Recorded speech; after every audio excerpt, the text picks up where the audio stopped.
Everybody, welcome back to my channel. My name is Justin and you are watching That Christian Vlogger. So there is this new movie coming out next week called The Heart of Man, and on this episode I wanted to share why I actually do think that this movie is going to be worth your time. So stay tuned.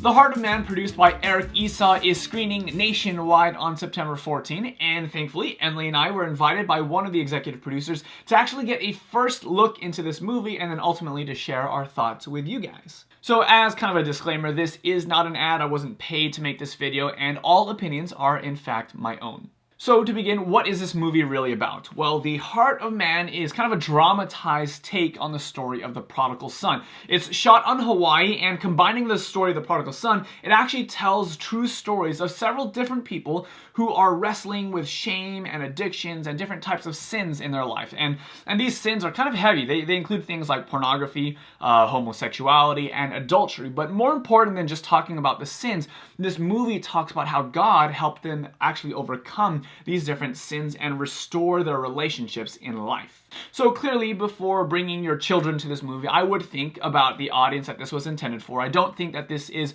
a great movie for, little elementary school kids, but I think if you are in high school or if you're in that kind of like college stage of your life, that this movie will be a great and very relatable, very meaningful movie for you to enjoy. Now, something that was mentioned at the very beginning of the movie was about how our views of God oftentimes are really twisted depending upon our experiences with our father or other types of like male figures in our life. And this is more and more true, especially if you've ever suffered any type of like abuse or any types of, different challenging experiences with a male figure. And usually what happens is that we end up kind of translating our thoughts and our emotions, our feelings of distrust and anger of these men in our lives, and we kind of superimpose that onto God. And this can actually be a really big challenge when it comes to our relationship with God and how we relate to Him. Now, one of the lines in the trailer, which I'm actually going to be showing you guys in just a few moments, they really put my feelings and my emotions towards really, really well. And basically the guy says,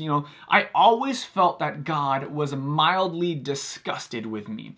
You see, many times at church we hear about preachers who are talking about, sin and how offensive it is to God. And they speak so eloquently and convincingly that many times we forget the other half of that truth. We forget that yes, while sin is offensive, that God yet still will seek you and me out. And this is true. We see this many times in the scriptures over and over again, even from the very beginning of time when Adam and Eve made that first sin, when they first walked away from God. It's not Adam and Eve who are running to God. In fact, it's the exact opposite. Adam and Eve, after they've eaten the fruit, they go running and they hide out of shame and guilt from God. So what does God do? Does God kind of like sit back on his throne just waiting for Adam and Eve to make their way back to him to kind of fix things on their own? No, not at all. God instead does the exact opposite, and he comes in the flesh to the garden, seeking Adam and Eve out, seeking really to restore their relationship. You see, God's story has always been one of seeking and searching for those who he loves. And even while this is true, the devil has done such a great job at deceiving us into thinking that while God might actually love every single person around us, that when it comes to me and when it comes to you, that God hates me, that God hates you. And so if you've ever felt that way before, I just want to let you know that those voices that you hear in your head telling you that you've gone too far, telling you that you're so messed up, that you're so sinful, that God could never love you, that those voices, they don't come from God. Those voices aren't the truth. And this is really where I think that The Heart of Man does such a great job of capturing God's heart, that it really does such a great job at demonstrating how much God passionately loves you, and how even though, yes, you might be messed up, and even though there might be some real issues in your life that you need to work on, that God, even in that moment, is seeking you out and looking to restore the relationship between the two of you.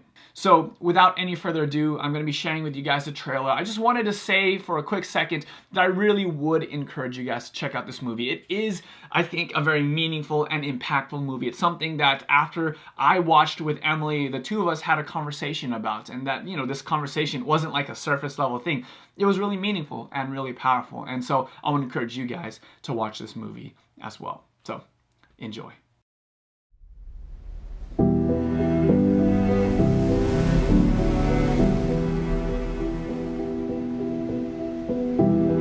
Secrets have been killing me my whole life. I always felt that God was mildly disgusted with me. Every man, every woman struggles with lust. Lust is desire gone mad. There is nothing that rips the fabric of the human soul apart quite like sexual abuse. I didn't know that what happened to me was wrong, that it affected me so deeply. And what's the trajectory of shame over a lifetime? A lifetime.